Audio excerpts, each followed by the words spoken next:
கர்த்தருக்குரியவர்களே, மத்தேயு 12:7 பலியை அல்ல இரக்கத்தையே விரும்புகிறேன். பார்த்தீங்களா, நிறைய பேர் இந்த காணிக்கை கொடுக்கணும், அந்த காணிக்கை கொடுக்கணும் அப்படின்னு சொல்கிறாங்க. அன்னைக்கு ஒரு மாணவர் மொட்டை அடித்திருந்தார். என்ன என்று கேட்டேன். நான் அந்த சர்ச்சுக்கு போயிருந்தேன், அங்கே மொட்டை அடிச்சுட்டு வந்தேன் அப்படின்னு சொன்னார்.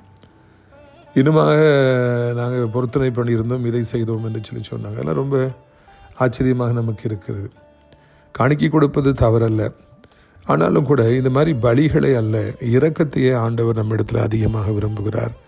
எல்லாருக்கும் நம்ம மனம் இறங்கணும், மன கடினம், மன வைராக்கியம், இதெல்லாம் ஆண்டவரை நம்மிடத்திலிருந்து மிகவும் தூரமாக கொண்டு சென்று விடும். நிறைய பேர் இன்றைக்கி இரக்கமற்றவர்களாக இருப்பதை பார்க்கிறோம், வைராக்கியமாக இருப்பதை பார்க்குறோம். மூஞ்சிலையும் முழிக்க மாட்டேன், அவனோட பேசவே மாட்டேன், கிறிஸ்தவர்களாக இருந்து கொண்டு அப்படிப்பட்ட வைராக்கியம் என்பது அது மிகவும் தவறானது. ஆண்டவர் அதனால தான் சொல்கிறார், நீ இப்படி வைராக்கியமாக இருந்துக்கிட்டு, இப்படி மனக்கடினமாக இருந்துட்டு எத்தனை கோடி ரூபாய் காணிக்கை கொடுத்தால் என்ன, எத்தனை லட்சம் ரூபாய் காணிக்கை கொடுத்தாலும் அதெல்லாம் எனக்கு முக்கியம் கிடையாது. முதலாவது நீ இரக்கம் காண்பி, உன் உள்ள இரக்கம் உடையதாக இருக்கட்டும், யாருக்குனாலும் உள்ள இறங்கட்டும். பழையவைகளை கணக்கு வைத்து கொண்டே இராதே, லாபத்தில் வைத்து கொண்டே இராதே, பழி வாங்க வேண்டும் என்று நினைக்காதே என்று ஆண்டவர் சொல்கிறார்.